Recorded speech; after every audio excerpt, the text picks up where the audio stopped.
We are rocking and rolling. We over here at NAM.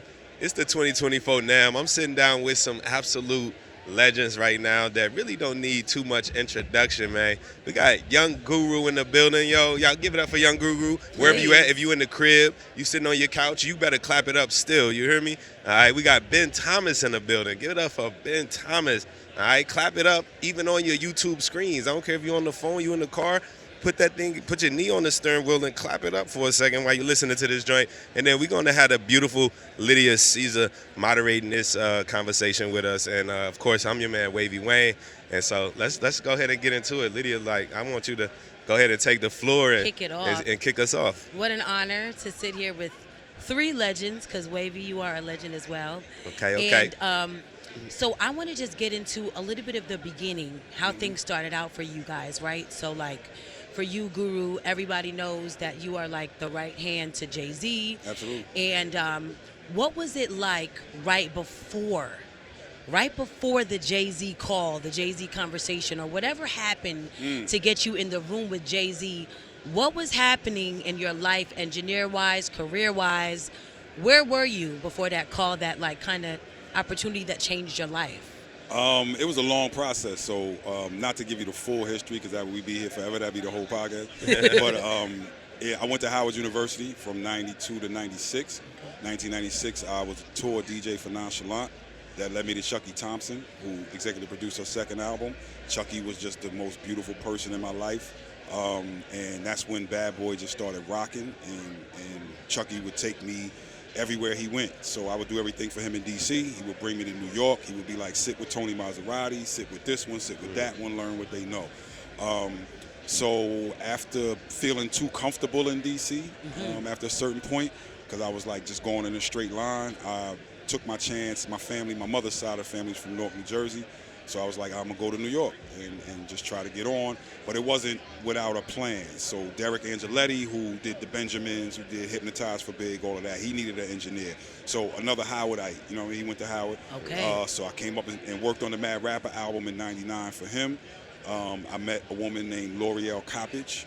She was managing and was the breakthrough for young black engineers at the time. So you're talking about Doro, you talk about me, you're talking about Pat Viala, you're talking about Brian Stanley.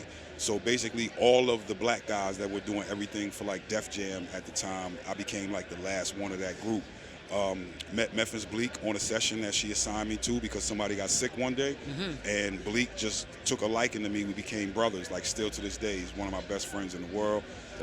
And it wasn't like a Jay call. Jay came over to check on Bleak. People forget Jay's actually like a co-CEO of the company, right? Not just an artist. Right. So he was coming to check on Bleak. I was working on a session. Jay was just like, is my reel here? There was no Pro Tools at the time, still on tape. Right. Jay was like, is my reel here? I was like, yeah. And he was like, put it up. And we did something, and it ended up being like sort of while Dynasty was being formulated. And then Jay liked the way I work, and he invited me to this new studio that they were creating, him, Juan, and Malik Sealy. God bless the dead Malik Sealy, called Baseline Studios. Yeah. So right before then, that was 99. My daughter was born in 96. I had my daughter early at 22. Young kid trying to figure it out. I had never made over $100,000 a year, none of that. So you were just full-time engineering. You didn't have like a side job, like a job or nothing? No side jobs. I was working for Derek Angeletti for a weekly check. It was probably like $500 a week.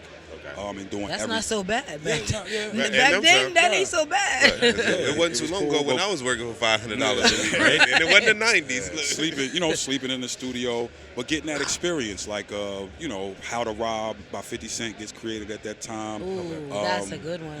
Eminem was on the Mad Rapper album, Puffy's on there, the Beat Nuts, Busta Rhymes, just meeting all those people at that time. But still, like, broke. Like, I get the money, and I would send it back down to D.C. because my kids was living in D.C. at the time.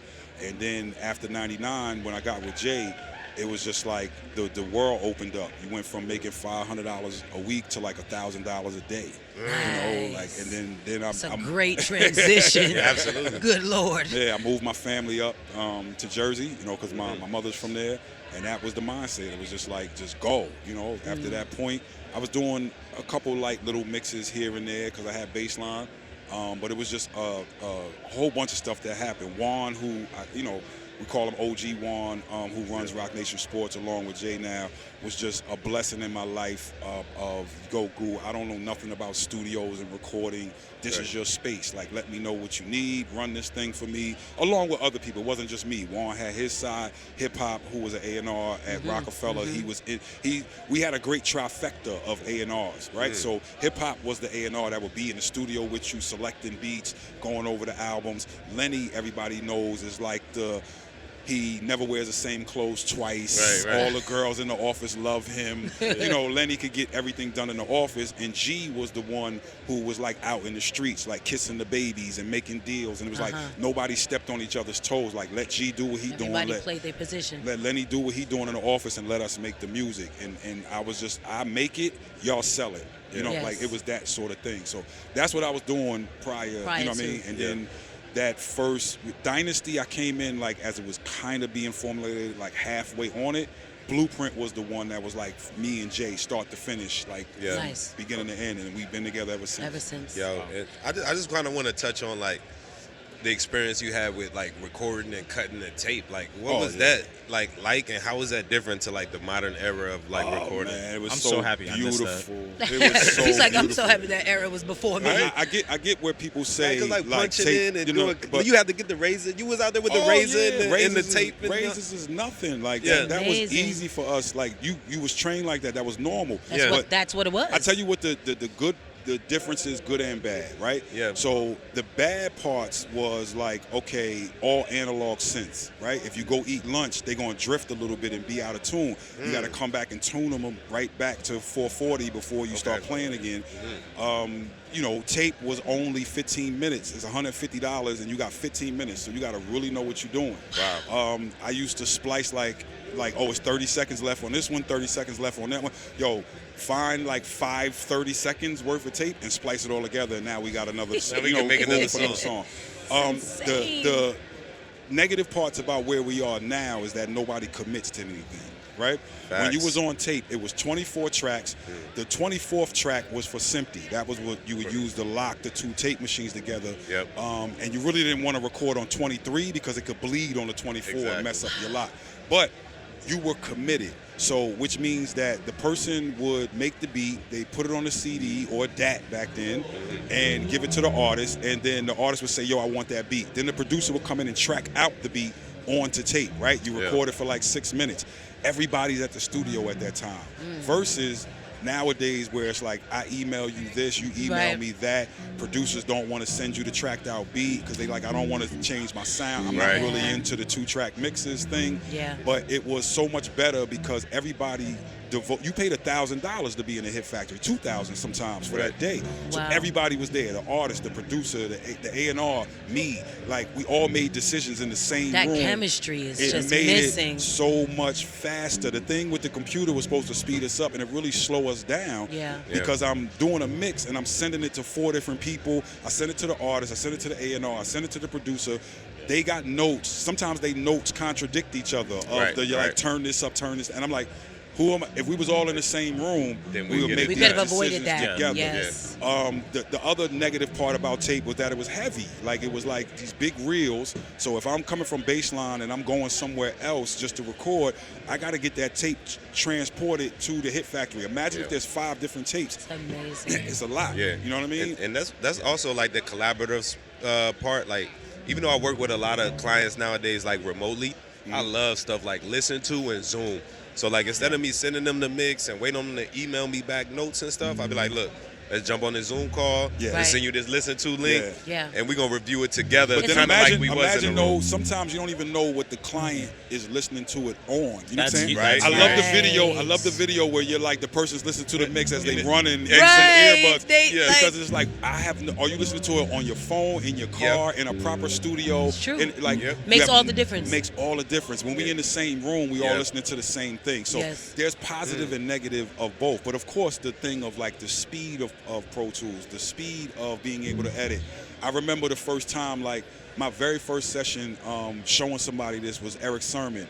And he put the beat up old school with equipment and all the stuff we set up, and I took like 16 bars of the beat and stopped it. He's like, what are you doing? I'm like, that's all we need. And then he didn't understand grid and chop it and loop it. And when he saw me do that, he was like, oh my God. Whoa, Like, game change. Yeah. The game is changed. Because you never knew how long the song was going to be. So you have to Yeah. record for, let's say, like 6 minutes.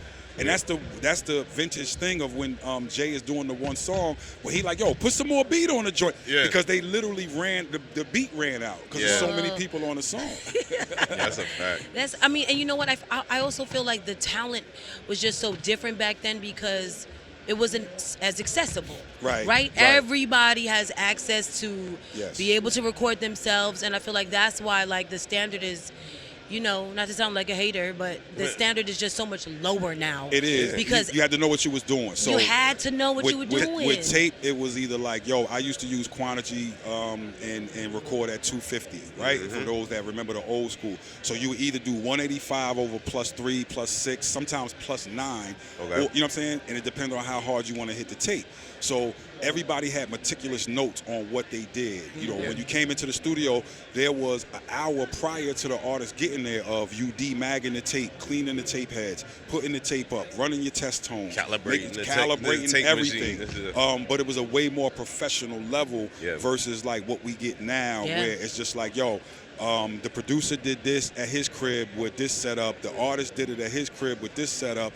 Then it went to this person and that. It's just so many hands that get it, and none of them are really professionals at everything. They just know how to do what they do. Yeah. But I think it opens the door, and this is a lane that I've found myself in, where if you can be professional and you can stand out, that's how you'll get ahead. You right? can shine. Yeah. Absolutely. So like early on for me, it was when I started working in a studio.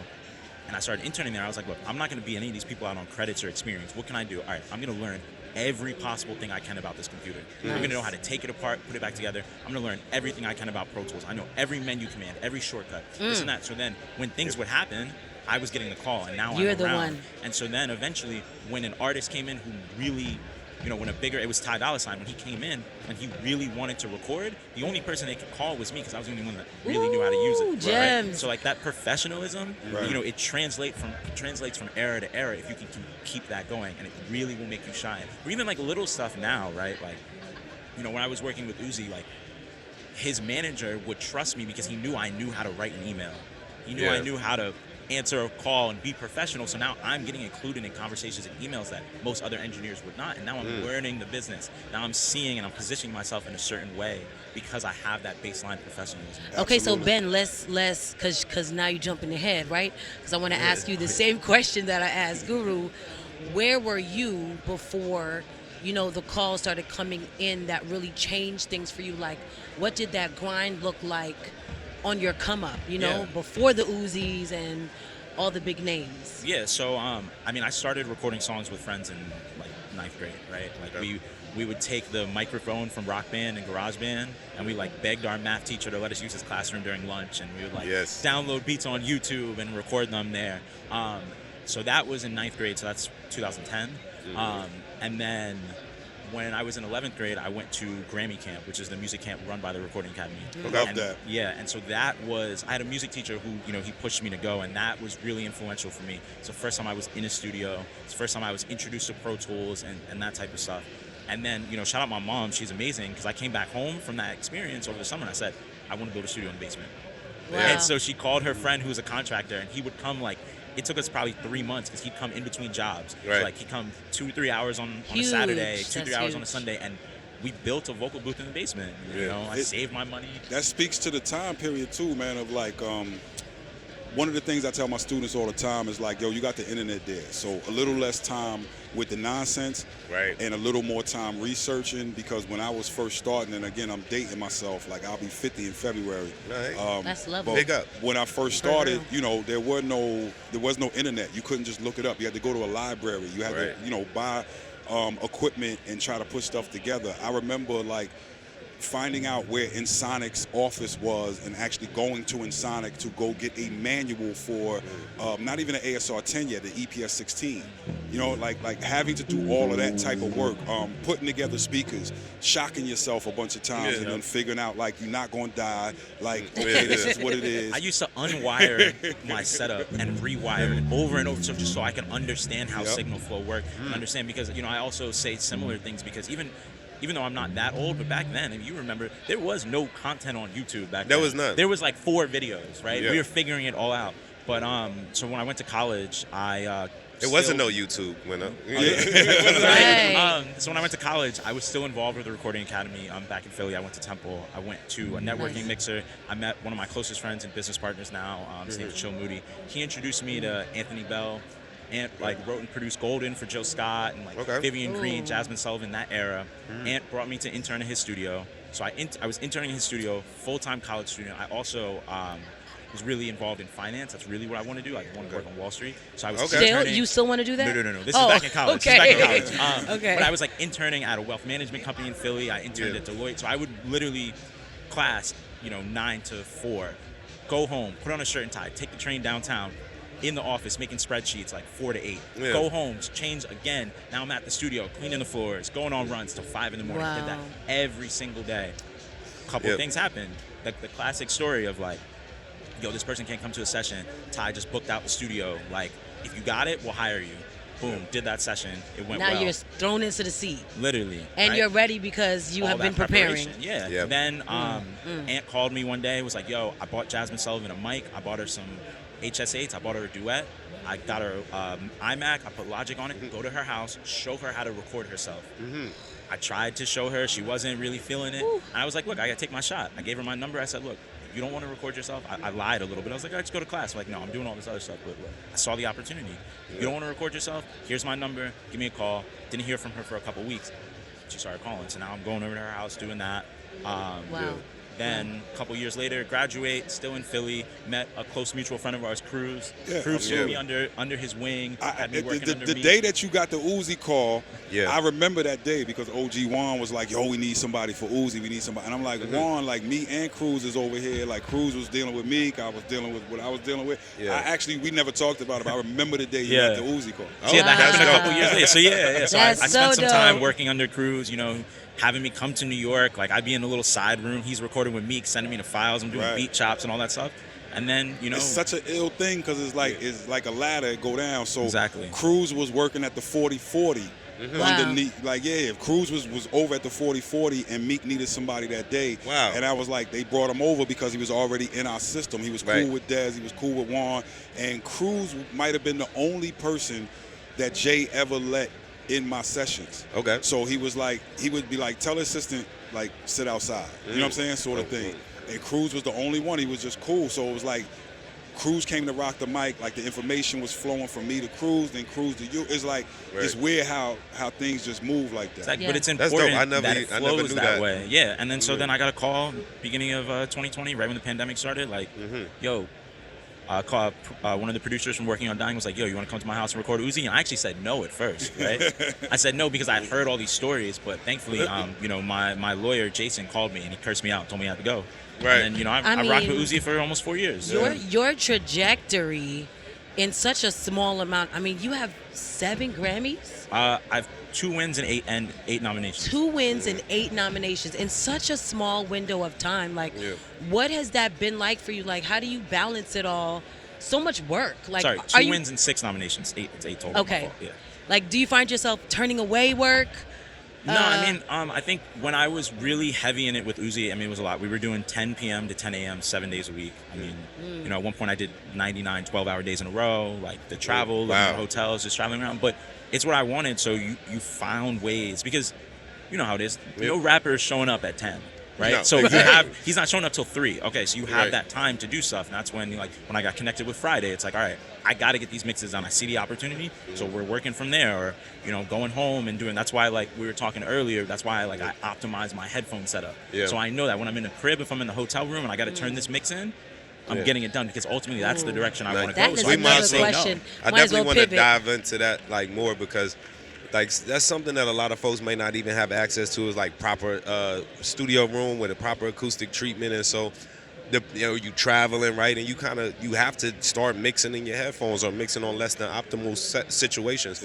What did you find kind of works for you, like both of y'all? But Ben, I want to tap in with you first and see, because you got a really kind of intricate headphone So I setup. mean, my headphone setup now is it's very complicated, right? Like I have a headphone amp from a company called Chord, a pair of Audazes. I have some other plugins and I'm using like some EQ correction and stuff like that. But originally it just started, you know, with a pair of these, with the Audio-Technica, the 50s, and just locking in and listening to a ton of music. I think that's the key. It's not even about your setup. It's how familiar are you with it. So that's hundreds of hours of listening at a comfortable volume, not blasting it, like listening at a good volume so you can decipher the different layers and just getting comfortable with your setup. Because, you know, when you're working at a certain level, to reference your mixes up against. Yes, because when you're working at a certain level, there are no excuses. There's no like, yo, we need this change.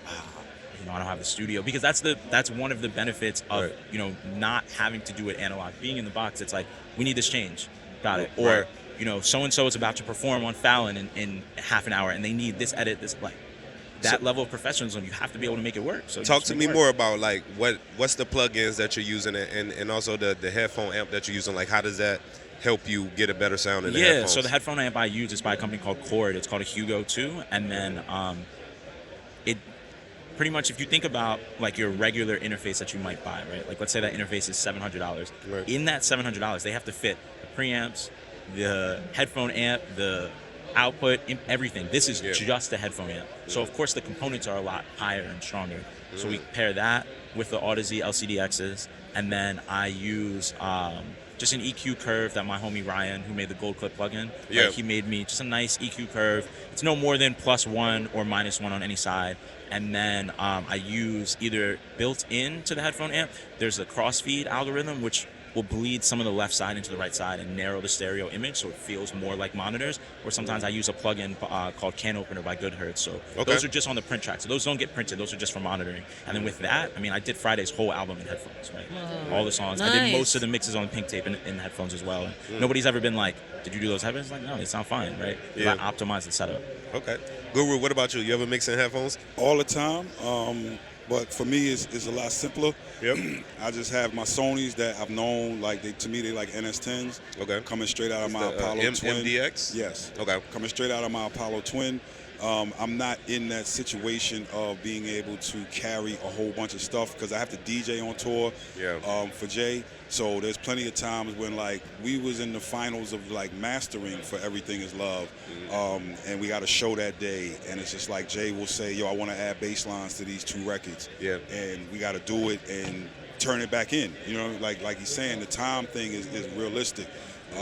And you got to get it done. So I get the simplest setup I could do. Right. I know my speakers, but the main thing that just changed my life was when I got the Subpac. Yeah, the Subpac. So the Subpac just Okay. changed my life in terms of, okay, now I could be in headphones and I could feel the bass.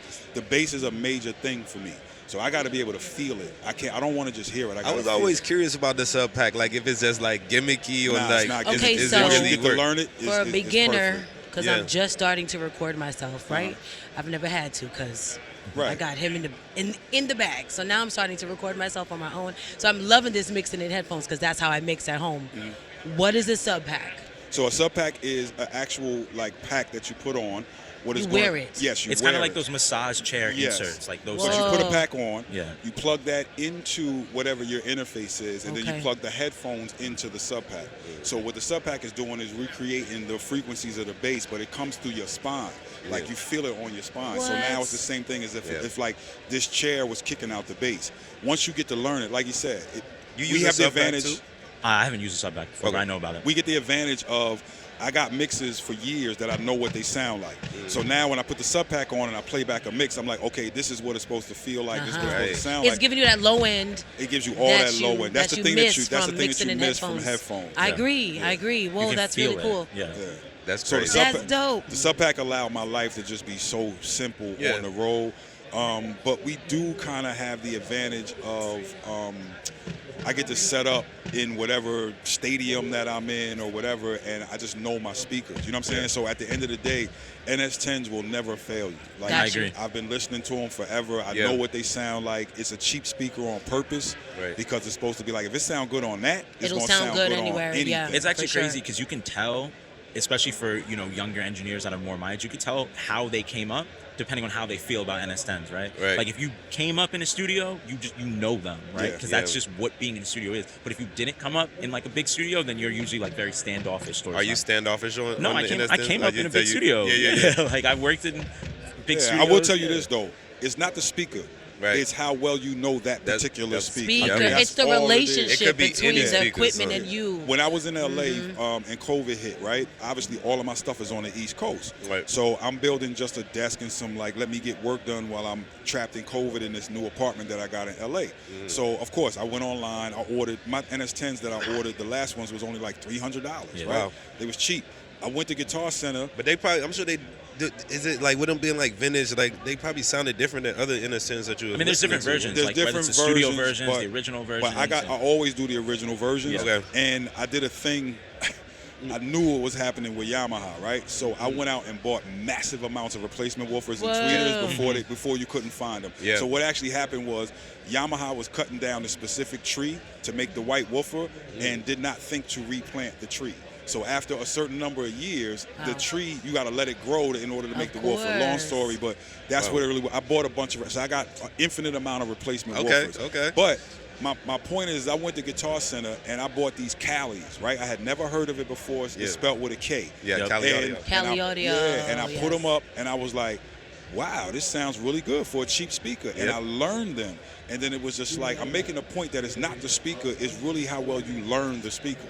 So once you know what that speaker's giving you in your given space, I'm like, all right, cool, now I can rock with these. I did Ruben's album on that, Ruben Vincent, who's on Me and Ninth's label. I did Rhapsody's album on those. There's a bunch of stuff that's out now that those Callies just had me rocking. And it was just like, I would take it, I would do most of the mix at the crib, and then I would book like maybe 2 days at a proper studio to check my mixes, and I was just like, they sound good. Yeah, like, just you knowing was in your there gear. just vibing. Knowing your gear. So do y'all got like? I used to keep like a folder on my hard drive with like all my reference songs. That way, like Oh, That Shaka no matter Khan. what studio. When I know when the Look, Shaka Khan look, come on blasting Now, in the here's house, I know here's he the doing a point. mix. I have the lossless version. So Yes. every version that I have like that, and this was weird because I was like, at one point where I tried to find a bunch of reference mixes, I was like, nobody got CDs anymore. Right. So I was like, what do I do? So I started finding all the flacks, right, of all the mixes that I had done. Or if I could, I would hit some of my old Yeah, hit the homies, master that engineers or still had something. CDs, Yeah. and I would rip them, you know what I'm saying, but as a flat. And Yeah. then it was like, now I have a lossless version, because sometimes if you just put on a streaming service, you're not really getting your the full quality. mix. Yeah. I So think when you say something lossless, Yeah, there's no, you don't take off any bits. So when you make Okay, an MP3 okay. or when you make some of that, what we doing is we taking off some of the lower bits because we saying, yo, that's gonna get masked. Yes. So it's a lesser quality. Yeah. So lossless means that we're not taking away any of the bits. full quality is there. It's a bigger file. Yeah. But Yes. for us, it's a professional thing where when I listen to Chronic 2001 in the studio, I'm listening to a FLAC of it. You know, when I'm listening to Yeah. Low End Theory, I'm listening to a FLAC of it. When I'm listening to, I'm just going over what my reference mixes are. When Yeah. I'm listening to Yeah. Kendrick's album, I'm listening to a FLAC. Yeah, and I think it's important Oh, when you're awesome. referencing that you're listening at a workable volume, right? Right. Okay. Like, to me, what a workable volume means is that if you're sitting right next to me, we could still have a conversation at normal volume while the speakers are playing. Yeah. Because when you start to blast it, then you're losing the differences between the highs. It's all smearing into one. You can't Yeah. really tell the differences. I think So that's where accurate. people Do get you mix lost. it at about that same Yeah, volume? for Yeah. sure. I mean, sometimes if I'm trying to get the low end right, I might need to turn it up a little bit so I can feel it. But Right. in general, I like to work at a conversational volume. I also am trying Yeah. to preserve my ears. no, but and my that's ear so health, clutch you know? because I even find that even at this, the level that I am now, like if I have the mix so loud, when I do turn it down a little bit, I Yeah. notice so many imperfections Right. that I didn't hear when it was blaring through. So I that's start key. That's huge. really loud with my drums and my bass. Yeah. That's for probably about like a good 20 to 30 minutes of being super loud. Then the whole rest of the time It's- it's at a regular normal level. Yeah. Because then my client is going to come in and turn it up really loud. You know. Yeah. So I always start with drums, and Me too. so the bass Yeah. and the drums is going to be dumb loud. I'm going to be on my Osbergers just going Yeah. crazy. Yeah. And then after that, when I You get bring it into down. detail, I'm mainly in Genelex, and then I reference my NS10s, but the majority of the mix is on Genelex. Yeah. Yeah, I always start with the drums and bass as well. I look at it like I look at it like I'm making a meal. Like the drums and the bass are the plate, Yeah. and then the vocal. That's what you came. You came to eat, right? The vocal is the food, but I need to have my foundation Oh, that was of my nice. music right, so then I can sit my vocal on top of it, and then of course you can go back and make adjustments at the same time. But like I gotta get the drums and the bass right at first. Yeah. That's weird. So you do the vocal before you do the music? No, I'm sorry. So I do the drum and bass, the music, and then I do the vocal. But a lot of Okay. times what I'll do is I'll have the drums and the bass, the music, then I'll mute the music, do the vocal, and then bring the music back. A lot of That's- times I'll do the drums and the bass and then bring the vocal in and then start to work the music. See, I can't tell what I'm gonna do with my vocal until all the music's in. Yeah. So I gotta sit the vocal inside of the music, and then that's where I start. Like I'll do the music the way I want it to be, Yeah. like an instrumental, and then when I sit the vocal in, then I know music-wise, like do I gotta? And I'm big on mid-side with like either the main sample or the main synth or whatever it is, Okay. and I'll dip some of the. Whatever the range of the vocal is, I'll dip some of that out of Like the a- middle, okay, and I gotcha. might put some brightness back in on the left and the right, so that's kind of wrapped around like a sandwich Dope. to have the vocal. Because he's right, the vocal is the main thing. Otherwise, we're just doing instrumental. Exactly. Right. Are you using track spacer? No, I'm not using track spacer. Most of the time, I'm using the BX.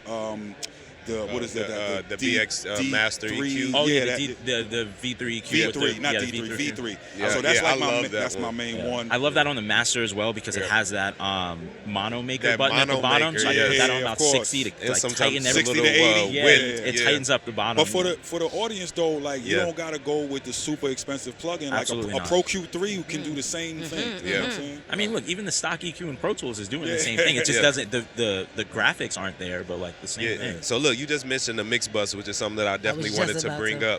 up. Like, do y'all? I know y'all both work with mastering engineers like Yeah. a lot, but like, do you do your own mastering at any time on songs? I do. So mainly with us with Jamila, before we had full-length albums, like Rhapsody put out 10 mixtapes Yeah. before we signed her to Rock Nation. Ruben was probably on like 4 or 5 before we signed her. So all of those things that were uploaded, I'm doing what we would consider mastering. Okay. I am in love. There's no one better than my guy. Tony Dorsey, to me, is just the best that ever existed for me Okay. personally. Yeah. So I make it a point to like leave him enough space to do what he do. Yeah. And our working relationship has been for 20, 25 years. Yeah. So I know exactly what he's going to do to it. I know what he expects me to hand deliver. But of course, if the artist wants to hear it, then I got some mastering. Agreed. So on when you that, on so Same that. thing with when me you and- doing your mastering, what's on your mix bus? It depends. So recently, what I did was I took the Waves studio, Okay. right, and remade Fusion, the SSL Fusion in it. So I don't have a SSL Fusion, but I'm just an SSL guy. Yeah. So I remade the whole Fusion inside of that. But normally there's probably 99.9999999% of all my mixes have the G center section just because it's just my baby and I love The it. Waves one. The Waves one, I tried to mess with the UAD one so it'll bounce in between, but most of the time it's the Waves one. I love it. Okay. Then I'll go into some sort of EQ. Now, a lot of times that's coming from either like the recreation now of the GML. There's a real Okay. Yeah, I know ill which one you're creation talking of that. And then with something that I stole, like my limiter is probably the invisible limiter, and I got Same. that from Stu, Beyonce's engineer. So he would Yeah. always have the invisible limiter on, and I was like, "Why you let us?" And then I started using it, and I Yeah. was like, "Oh, I get it now." But It's so transparent, Yeah, especially a if lot you of go the, like 0.4. I mean, 4x on the oversample. Yeah. I go 16x on Oh, the wow. oversample. Okay. Right? It makes a huge difference. But a lot of the acoustica stuff now, Okay. I'm putting on my master. The only reason I don't use that a lot is because of the fact that there's like a slight delay when you're turning stuff. So it's built off impulse responses. So if you do a +1, there's like a half a second until it kicks in, and it can throw some people off. But Okay. it's some powerful plugins. The like Ruby is really nice. Oh my Yeah, god, the Ruby, the Fern model. yeah, and they've remade all of the famous mastering gear, so Yep. a lot of Yeah. that I'll use too. It depends on what the session is, but guaranteed on my mix bus there's the G center section. Yeah. So What mine, about you, Ben? what's on mine's your- mine's a little more complicated. So the first plugin is always Gold Clip, right? Okay. My guy Ryan Schwab. I mean, it's the emulation of the Lavery, right? So, but I'm not using the clipper on it, right? I'm just using it to get the low end boost I can get from it. And then Okay. after that, I'm using a compressor called Unisim. It's by a company called Tone Projects. That one's really nice. I used to like my favorite plugin of all time was the 33609, the UAD one. Okay. But I didn't want to be. Yo, I swear I hate that. Oh, I love it. compressor. I never used it. I love it. I love these it's differences no, though. no. That's But amazing. Understand, coming up and you had a bunch of rock guys that was like 33609. It's love just it. right? Yeah. And I would try to use it, and I'd be like, this joint sounds soft. And I I you would do a just lot like, of rock and roll. I love it, but I recently retired it because I just didn't want to be tied into my Apollo all the time. Right? I want to be able to open up, and they haven't brought it native yet. So it's Gold Clip, Unisim, and then the Sontech EQ. It's made by Metric Halo. It's really, really nice. Okay. And then after that, I'm doing I'm doing Soothe on like Okay. 5%. Yep. Golfos on Yes. like 10%. Yeah. I love Golf Off. And Yes. then This It's incredible, yeah. incredible. That- and then plugin. two that thing- limiters, right? So invisible limiter, and then also the ozone one. Well, let me ask you Okay. a question. Yeah. Let me ask you No a question. Pro L2s. So Pro L2 in the end, but not doing anything. It's just there, but it's not doing anything. Gotcha. Is it because I've had a lot of engineers I respect that are like, "Ooh, I have two limiters," and I'll be like, "Why you got two limiters?" And they'd be like, "Well, I'm doing a little bit here and a little bit here," and I'd be like, "Well, if it's two limiters, that means you're not really doing what you want to do with the first one or the second one." Like, I don't really understand the idea of two limiters. For me, it's that the invisible limiter is controlling the peaks, and the ozone's giving me the volume. And so when I send it to mastering, both of those are bypassed, right? I take both of those off, and I send him both versions, and I'm like, use whichever one you want. Right. It's not really, I don't care. Yeah. But yeah, for some reason, I feel like, because I'm only trying to get -2 on both, right? So Yeah. I'm like combined. So like the ozone, I'm getting -2. I'm getting -2 at the max on the invisible. And Do I'm you still switch based off the numbers? Because I'm gonna be honest, like a lot of my students come up and be like, "Goo, what's your reduction?" And I'll be like, "Bro, the amount of reduction don't matter to me. Right. I just listen to the sound. If it's -7, I don't care. Yeah, As if- long if- as it's as long as knocking and my transits are still there, The I sound don't is care right. what the minus is. Yeah, I mean, I have them at 0 for most of the mix, and then at the end, I'll start with -2, right? So, or in the invisible limiter, it's +2. I listen to it, I see how it feels. If that's like where I want to be at. But I mean, sometimes it gets there. But for me, I would rather gain it into that, right, than having to keep turning my limiter up. I'd rather like go back in the chain, go to my gold clip, push the input up a little bit, and to get it to where I like it. Where at. are 'Cause- you normally hitting before you hit the limiter? Because like I have so much headroom in a lot of my mixes, and I guess that's why I make sure that my sound, like my system that I'm listening on, I could walk into a well done studio, right? They have all the gear in the world. If it's not a loud system, I can't deal with it because I'm never super loud in terms of amplitude, but in terms of volume in the room, I turn it up so that my stereo bus is never anywhere near the red. Yeah, so I mean, for me, before the limiters, I like to be sitting around -11 LUFS. Okay. Right? Like between -11 and -9. And then I like to send my mixes to my clients anywhere between -7 and -8. I feel like that's a good spot. Sometimes for certain records, because it's genre dependent. Yeah. Certain Right, records, right. it can get pushed to -6, but like that's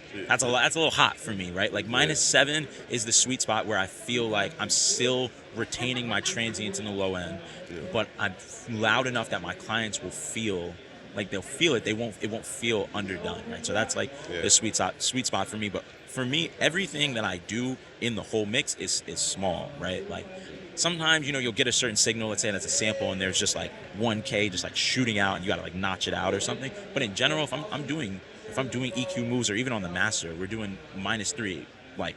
At the top, right? Yeah. Even compression, like it's incremental for me. So like even on a vocal, I'm gonna use 2 or 3 different ones to just like push it down, and then I'm gonna go back and I'm gonna automate it on top of that if I need to. I like to be very subtle with my changes, and I feel like subtle changes after a while build up to give me a really good mix. So That's question- interesting, and I'm just, again, I don't want to take over an interview. I'm just asking a question you because got it's it. like a total opposite way from the way I work. Like if I have one thing that's sticking out, I go in and clip gain. It could be a syllable. Yeah. And I'll clip gain that syllable down. So it's just like, I'll do that if I need to, but I'm saying like if I have like, let's say, sometimes somebody will record a guitar and it might just have like 1K peaking like crazy. So what I'll do is I'll pull up a Pro Q, and instead of like I'll notch it to find it, but instead of notching it and bringing it down, I'll leave it at 0 and I'll turn on the dynamic mode. Oh, and all bring the that time, down. all the time. So then it's bringing it all the way out when All it's the when it's time. there, but when Yes. it's not, it's Yeah. giving All you the the time. full fidelity back. That's a great point. That's something I Yes. do all the time, which is I love that.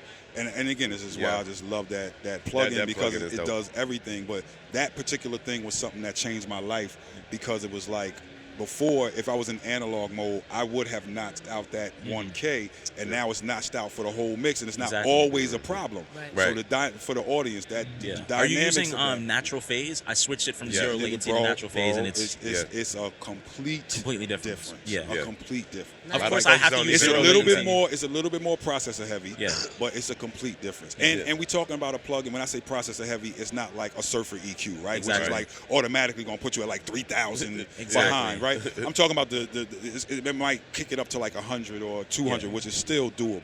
I switch it back and forth. Like I have two different presets. Like it's like mixing default and recording default. So when I have a recording session, I just flip the default back to that, so it's back in zero latency. And for mixing, I gotta be in natural I'm the phase. exact opposite. I hate presets. I don't save no presets, no nothing. But look, ever in my life. save default because some plugins user default settings, right? Because like some stuff, like for example, like you put on the H delay and it got the analog on it, right? Like those types of presets. Sometimes I might want it. I save my setting to where that's automatically off every time I open it up. Oh, I get that. I get that I'm part on of those types like of presets. that type of And then the other presets I have a lot of saved is like if I'm in a recording session with an Uzi and I do some cool, crazy vocal effect, I'm saving those and I'm running it back. But no, like plug-in settings, not really. I mean, I won't save necessarily. If I do that, right, like I come up with this chain that's like, oh, this was just some interesting thing we did that day. Yeah. I will save it in Pro Tools more than the plugin. So I'll save on the Pro Tools chain. You know, I can save the Pro Tools like the channel. channel strip. Yeah, the channel strip. Yeah, I'll save that more than I will, because it forces me every time to be creative. I know people. I have a template. Yeah. You know what I'm saying, which speeds me up. But preset wise, I don't want to do the same thing over and over. Yeah, my and template over. is all routing, and then there's plugins on like the bass track or on the vocal track, but they're all inactive because I just know that these are the ones that I'm gonna go to, right? But it's not like if you were to load it into my template, other than my stereo bus, right?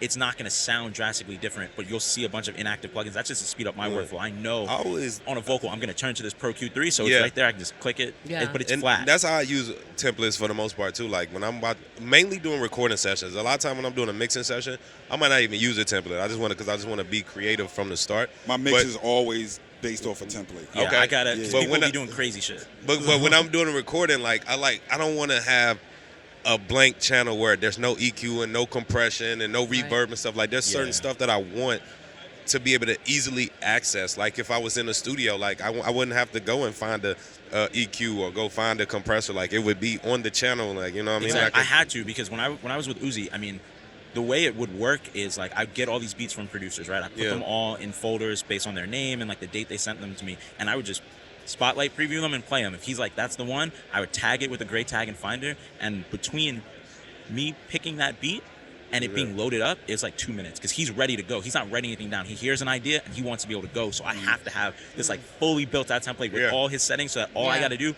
load the beat, set the key, set the tempo. So and then how much of his sound is? I guess that's a different thing, right? Because a majority of the artists that I'm working with are how should I say it? The effects are not part of their sound, right? Oh, the effects are, they're like natural. It's a huge part of his sound. Yeah. Okay. Oh, yeah. Like between the auto tune, or I mean, even to the point where like he insisted on using the CLA vocal. Like we had to use the CLA vocal with certain settings because those are the settings that Canon had set him up with in 2017, and that's what he's used to hearing. So like that stuff is essential. It ain't right. Exactly. Right. Yes. Like we record with all of that on. It never comes.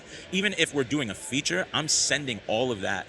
Printed. You're committing it. Yeah, like when I would send a feature out, the feature that you're getting is essentially stems in a Pro Tools session, but I will leave the sends, right? So I'll leave the reverb and delay, because in my mind, in order for you to fit his vocal into your song and it still sound like him, you really just need to adjust the reverb and delay depending on how wet or dry your sound is. Right. But what makes him is what we did, and so that all needs to be printed. I only experienced that a couple times, like when I was recording Migos, and they engineer was like, here go the session with all the effects, and it was like, oh, okay, this is how y'all get the Migos sound. That's so it. he was sending me the whole joint and be like, just record them each. Like he had a label for each one of them. Like, yo. And it's interesting that that's how he records too. Like he don't want to hear none of that.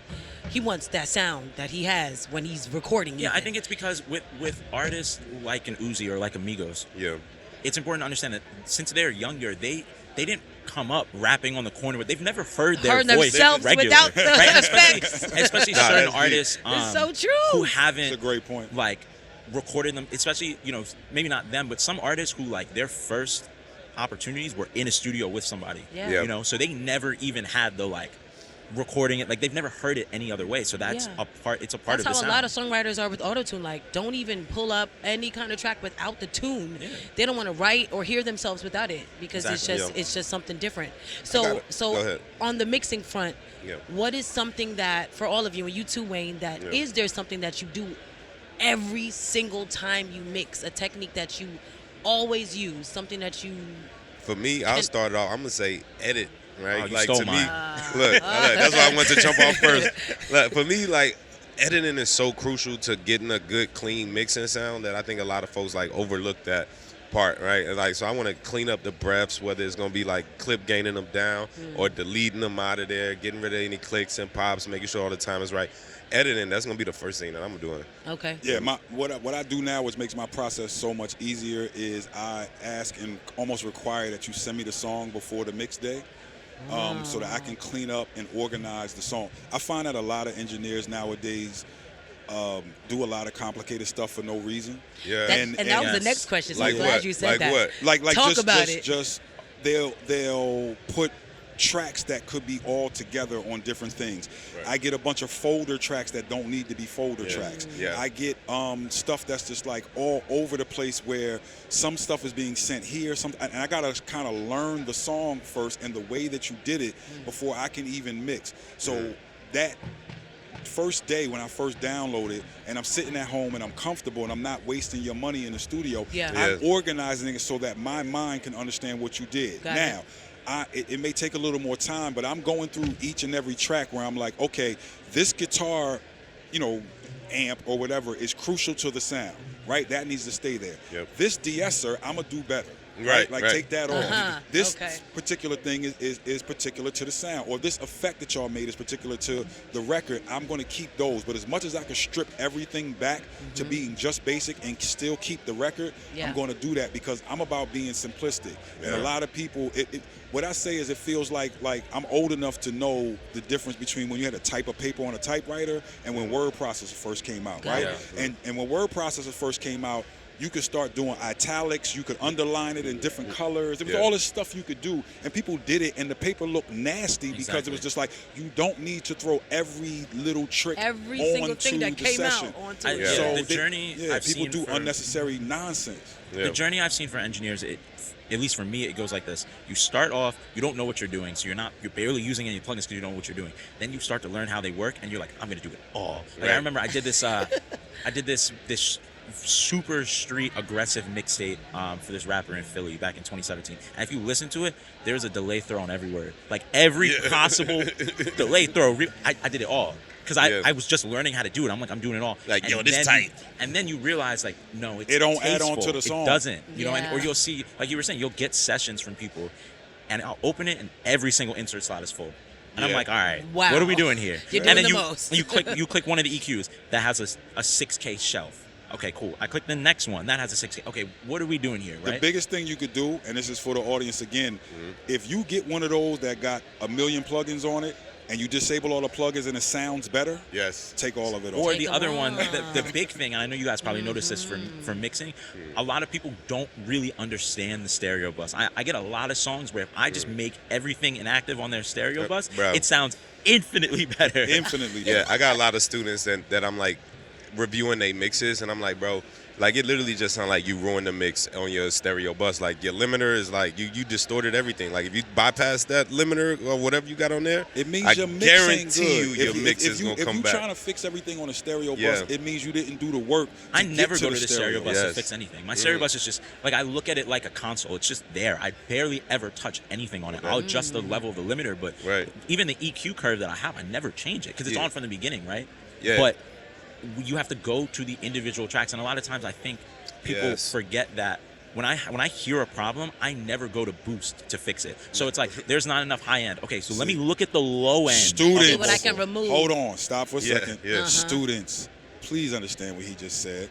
Yeah. When there's a problem, I'm not boosting. I'm taking the Removing problem away. out. If you can understand subtractive EQing, you Yeah. are 80% ahead of everybody else. If Yeah. you listen first for what is the problem, what's wrong. right? And then I'm going to take that out. Sometimes you don't know, so you do the classic where you turn the frequency up and you sweep, and wherever it's the most annoying, you pull that down. Yeah, exactly. That is subtractive EQ. There is no additive EQ in my sessions, right? If I need to add, I'm going to Spectre because I want to saturate that frequency. I don't want to add, like, why am I boosting? If I need to add, I'm gonna go to Spectre. I'm gonna go to Tube. I'm gonna saturate certain areas. And I like how you said you're not trying to fix nothing on the mix bus. That's something I do too. Like if I'm on the mix bus and I'm working on my mix bus processing, I'm like, yo, something ain't sounding right. I put the limit on there, so I'm pulling something about. It's pulling it apart. You got the tracks right there. Why am I gonna keep trying to scope it on the mix bus? Go back to the tracks. The only thing, I'll adjust the volume of my You limiter, and I'll open my gold clip so I can look at the meter and see where I'm hitting. Do you like the acoustical one? That's have you tried that one? That's going after the Lavery. Yeah, the gold clip is where it's at. Yeah. I just got hip to that like 2 weeks ago. Yeah, the gold clip's where it's at. And I'm all over it. Yeah. It's amazing, bro. It's amazing. No, I mean it's where it's at, and then it's a great friend of mine develops it. So if I have any issues, we workshop them. Yeah, no, it just. And it's much better on my processor as well. Which I mean, I don't. Thankfully, I have like an M2 Max, so I don't have any issues with processing anymore. But I still have I don't know if you guys have this, but it's like I have processing issues in my head from before. So even though I don't have them anymore, I'm like in my brain. The M2 just opened up the whole world. Man. Oh yeah, that thing is amazing. But I very rarely I don't know if I'm on the road, I'll do in the box, but if I'm at the crib, then I have the blessing of a summing amp, which makes a complete difference. Which summing amp you use? Shadow Hills. Okay.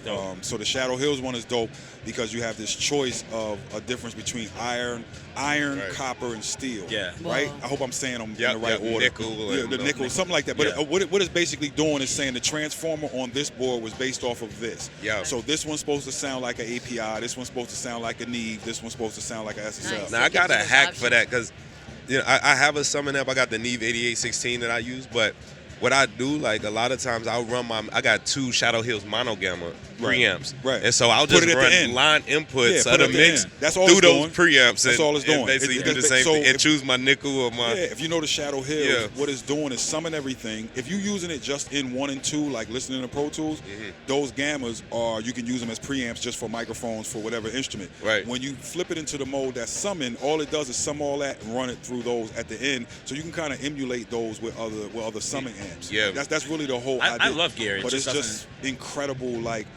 warmth and just weight that I don't get from in the box. Absolutely. And that's just my go-to. I had a shootout, right? Yeah. My guy Vintage Kings let me have it was 10 different summon amps all on one day, and I just ran mixes through all of them, and that's the one that was just nothing can beat this. Oh, dope. And it was hard for me to not use it as a cell. Yeah. No, I mean I definitely want to incorporate some of that in my workflow going forward. I think for so long the travel component was the big part of my life, so nothing made sense because even I didn't have the luxury, I didn't have any help on the road, right? Yeah. So if I buy, this is why even when I was traveling with Uzi, we were going straight into the Apollo, because if I buy a preamp, it's not my responsibility to get a rack for it, travel for it, check it. Right? People don't believe me when I say, yo, if I'm tracking Jay on the road, most of the time I'm going straight into the Apollo. I want it all to fit in my bag. I got an after party. We do a show. He about to do a guest verse for Drake. He's sitting there doing. I don't have time to I gotta. As soon as he's done, I gotta pack all this up and make it to my after party. Literally, I said, it was the same thing for me. I had the whole studio in a suitcase, right? So in one suitcase, I had the monitors, the monitor controller, the cables, the chargers, and everything, because I need to be able to set it up, because I wasn't getting an advance notice of hey, we're leaving in 3 days. It's yo, the jet is leaving in 45 minutes. And you need to pack up the studio in his hotel room and pack up your clothes in your hotel room and make it there, or you're getting left and you need to figure out a way to meet us here at this time. Wow. So I didn't have the time to have all this complicated stuff. It's no, what works? Nice, simple setup that gets the job done. What's the interface you travel with? I travel, so now I just travel with my headphone amp, right? Because that's mostly, but before I just have my Apollo. Okay. Just straight up the Apollo Twin in my backpack. I said twin. Yeah. Straight up. One octo will be in my bag. Yep. But most of the time it's in my bag. So in my book bag that I'm traveling with me is my twin, and then it's just most of the time if I'm recording, I don't need my octo, but then I can set up my octo on the bus, or I like to travel on the bus. I don't like traveling with Jay, because he'll get done with the show and then just be right on the jet and leave, and I got after parties to do, and I like the bus. The bus is bringing your home Like my bus pulls up to the after party. I'm Yeah. sweaty. I get out of the club. I can come on the bus, take a shower, and then my stuff is already set up, and I can keep working and like fall asleep in my bunk, and then wake up and you're in the next city. Yeah. See, I have to do the twin because I made a mistake, right? When we went overseas, we did like a 2-week run in England. I was just hastily packing. So, you know, it's like all my stuff. I'm throwing this here. Oh, power cables in this suitcase and that. JetBlue left all my bags in New York. Jeez. So I have an Apollo. I have no power cable for it. my And I can't get one out there. Like I have this cable and I don't have that one. So, Next time you run into that, give me a call. I got you. Yeah. But ever since then, I'm like, it's all the essentials are in my bag, and then the extras. So at least I know, all right, cool. I have headphones, this, that in my backpack on Bro, me. you making me laugh. I don't check my essentials. Carry on. You gotta have that Pelican carry on. We was in London. Yep. We was in London, and I was like so proud because Jay was like, "Yo, we gonna go over here while B's touring. Just bring a tour rig." Yeah. So I just went out and bought a carbon pre. Okay. I was like, all right, what's my desert island compressor? So I put a distressor in there. Yeah. And I put a Neve in there, right? A 1073. So I go to plug it in the hotel in London, and it shuts down the power for the whole. I did that too. I blew the power on the floor too. I didn't know because I didn't know you needed like the converter. I just had the adapter. I plugged it right in. The whole floor blew out. I had a full converter, and it still knocked out the power for the whole floor. Wow. So how long did it have to take before it can get back up? Now the dude, they had like 3 guys come up. I mean, they used to that. When I feel bad because when he's saying it's just me, it's like, bro, I got an army. You know what I'm saying? Yeah. So it's like J and B together. It's like 3 guys came up and they fixed it within an hour. Right. And they were like, let us go get you the right, you know what I'm saying, converter. But like stuff like that happens, man. Mine was that's different. crazy. The guy came and fixed it, and then now I'm on Google trying to find a hardware store in London. I went to like 4 different stores to get the right, because this was my first time overseas like that. So then we got the right stuff. That's what I told, especially in London, I'd have had somebody come drop it off to you in 2 seconds. I appreciate it. No, but I love that, and to me, that just tells everybody out there watching that there's no excuse. Like, you can get it done. Oh yeah. You don't need the big studio, all the things. Like, you just need a nice, simple, effective setup. It's about what you know, not what you got. That part on this level, Right. they're creating with Right. the least. Right. So you can do the same at home. And sometimes mistakes are beautiful, right? Like back when I was in college, I was working with a friend of mine doing his album. He had a guy record a feature on the iPhone headphone mic. Wow.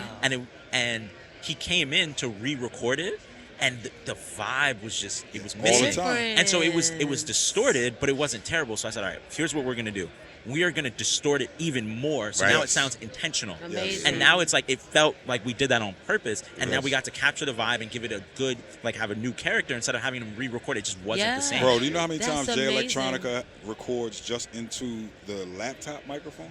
Wow. It surprisingly sounds like first placement I ever did with J.R. Rodham. I recorded it in my GarageBand into the computer as a demo, and they kept that recording. Yeah. I was like, bro, can we cut it over? He was like, absolutely not. The It's gonna character and the lose that vibe. vibe, the rawness of it. So you'll be surprised what you can get done with that doggone recording. We're not telling with the mic you on the to computer. record into your laptop. Right. You can go buy a microphone. You But can. what we're saying is that it is about vibe. Records are about vibe. I was at a thing one time, and there was an engineer that recorded the Beatles, and he was, we're all playing mixes, and he played something that he literally recorded on the old school cassette joint that you like had to press the 2 buttons at the same time, and the thing popped up. Oh yeah. But it's John Lennon, you know what I'm saying, with a guitar. It's just like, like it Probably sounded felt good. incredible. Yeah, all the Incredible goosebumps. song. I think it's important especially for younger engineers to understand that you have 2 jobs when it comes to vibe in my mind. You have a job to help curate the vibe, but you also have a job to be vibeless.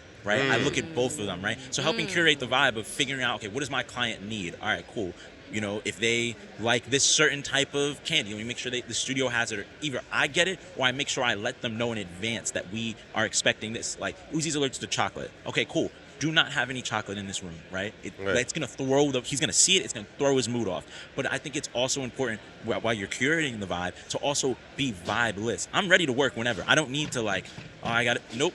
We working? We're working, right? What are we doing today? This is the vibe of the session. All right, I can fit into that. We're having a party session. Cool, I know what I need to do in the party session, right? Okay, this person's coming in. They want to cut this. We're ready to go. Like, you have to curate the vibe for the session, but you as a person need to be vibeless. I had to learn, like not to be vibeless, but my vibe a lot of times is opposite from what the normal music vibe is, and it's like everybody in music comes in and automatically turn the lights down, and I'm like, I hate working in the dark. Like, I hate it. But for the vibe of the artist, I had to learn how to do that. Jay is big on like turn the lights down. You know, like so. A lot of artists are on that. I'm like a total opposite. If I'm in there by myself, like a lot of mixes I am, it's very bright, and I like studios that have different sunlight. from most. Yeah, I hate beat working in the dark. I'm like, what?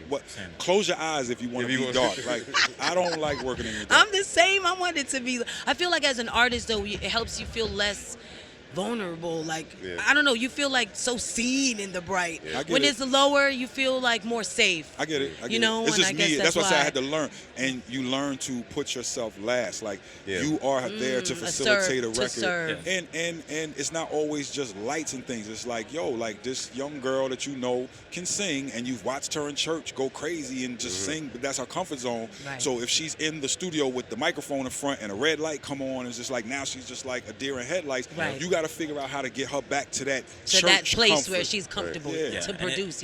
Going off what you said about, you know, putting yourself last, like, I think about this often. If you look at a record, right, like you look at the blueprint, or you look at the pink tape, you look at the front, who's on the front? I'm not on the front. Right. And this is the thing, right? If it flops, I don't have to stand on the loss, right? That's true. If it wins, I get all the benefits of it winning.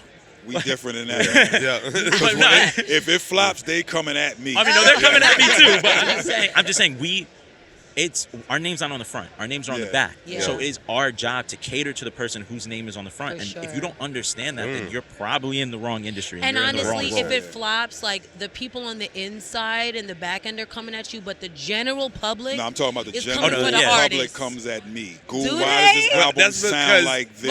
I get that too. I get that too. You're a famous engineer now, so you can't hide behind the boards. But most people will just be like, "Oh, that Nicki album sucks. That Jay-Z album sucks." Like most people who don't know, they're just gonna say the artist sucks. Well, I mean, even if they are coming at us, I do think that we disproportionately benefit from the wins than from the losses, right? And so that's why I think it's important to put the artist first. I agree with that. Do you agree on that thing of wins and losses, right?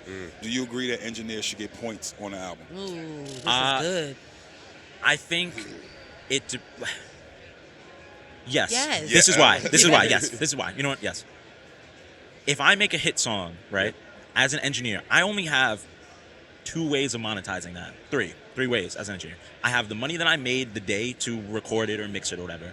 I have a point if I was lucky enough to get one, and I have the ability to use that song on my resume to convince other people that I can help make their songs a hit. That artist has 20 different revenue streams from that hit song. They can license it. They can tour. I mean, we all know artists who tour off 1 or 2 songs their whole life. They can get appearances and get paid $100,000 to go to a club. I have none of those revenue streams. I have the money you gave me, using it on my resume, and then that point, right, that can allow me to benefit for the rest of my life in the same way. That's why I think it's it was something we had to fight for in the hip-hop R&B space, whereas I was looking at rock counterparts that it was just baked into what they normally do. But like there's in rules rock, of every it was genre. like, yo, like you get a point as an engineer, and the rock engineers were looking like, y'all ain't getting no points, and I was like, word, like because I mean, you're a part of the creation of the record. The record will not be complete without your input. And it's really production a lot of time that we do. What you're doing. If you add in a delay or a drop or something, like you're literally producing that record. Bro, it goes way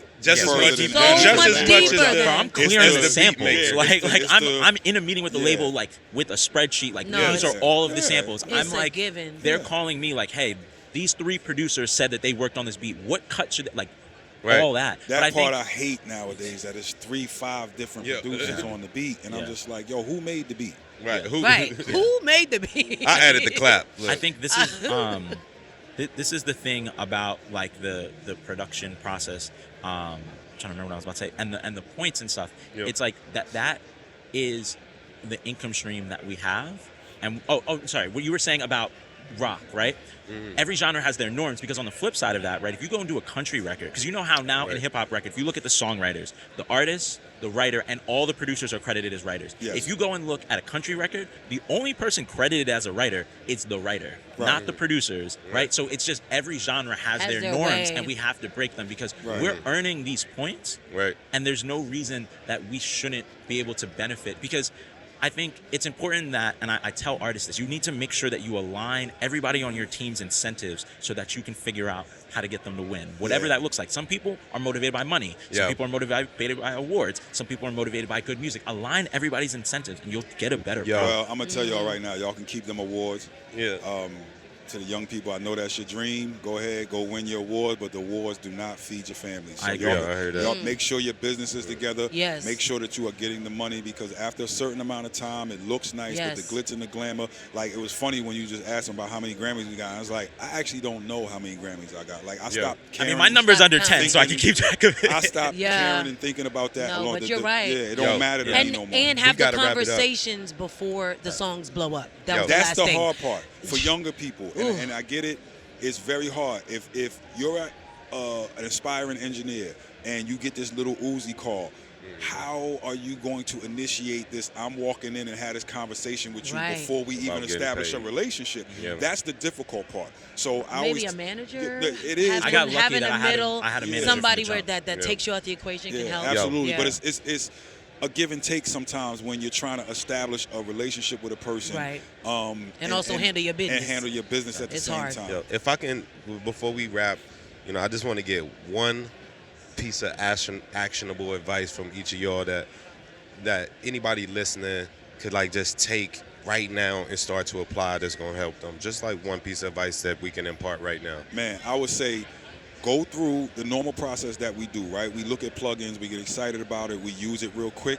But on a random Sunday, when you're not doing nothing after whatever you do, read the manual. Ooh, smart. Read the manual. When there's no pressure to do the mix. Read the manual. And don't think you got to know 1,000 plugins. Like, read, if you use the Pro Q3 on a Sunday, read the entire manual, and you will be surprised at how much better you'll be with that one plugin. And then do that once or twice a week, and you'll develop in 3 months and have this arsenal. So, yes, we can assume how things work. We can use them for years, but at some point, read the manual. Roger love that. I'll go not music real quick. Yeah. If somebody asks you to sign something, hire a lawyer. Yes. Save your money in the good times, because the lean times will come every time. Save and invest your money. You might think you might have a run of 10 number ones. Yep. Yes. The lean times are coming. If you save your money and invest it in the lean times, it's not just about being able to sustain yourself. If you save and invest it in the good times, it's not about being able to sustain yourself in the lean times. It's about being selective about the opportunities. Because what might happen is you might not have any money. That's so good. And you might have to take this random session or this random album, and you didn't know that 2 days later the call from Drake was coming, but you didn't have enough money to sustain yourself because you had to take the first opportunity. So save your money in the good times so that you can be selective in the lean times. I learned that early, and Excellent. the biggest example of that for So a lot good. of people was COVID. Yep. If I had been one of these flossy, I'm spending my money on nonsense person, I wouldn't have made it, because every revenue stream, from DJing parties to Shut engineering down, to doing man. talking to all of it shut down. Wow. So it was like you only survived because of the fact that you were raised in this thing. I was lucky enough to that point to have Chucky Thompson, who was like, okay, Ghoul, this is your first $50,000 check ever. You did this project. What are you going to do with that? Right. Yeah. Set your life up. Pay your bills 6 months ahead of time. Put this amount away and go have fun with this bit. You know what I'm saying? Like don't just become a, a monk. Balance it out. Yes. But know how much you can spend at the bar, and then you'll be comfortable and not be in this drought when you are a month without a project or 2 months without a project. Such good advice for entrepreneurs. And on that point too, you gotta vary sometimes. Like, I used to call them hood mixes, and I'll be like, yo, I know I charge, back then we was charging $4,000 a mix. You know what I'm saying? And then I'll be like, yo, hood mix, I'm not doing nothing today. You want to stop by my crib? I'll give you 4 hours for me to mix this song. Give me a little $500, $1,000. I wasn't doing nothing anyway. You know what I'm saying? And certain people look, I'm lowering my price. I'm lowering. No. I wasn't doing anything. I'm filling the gaps. Right. Nah, man, thank you so much for having us. No so doubt, man. great. Then, Guru, is definitely all love. My brother. All respect. I learned so much from both of y'all right now. Yes, sir. Thank you, y'all. Absolutely. All right. We out. Yo, that was perfect.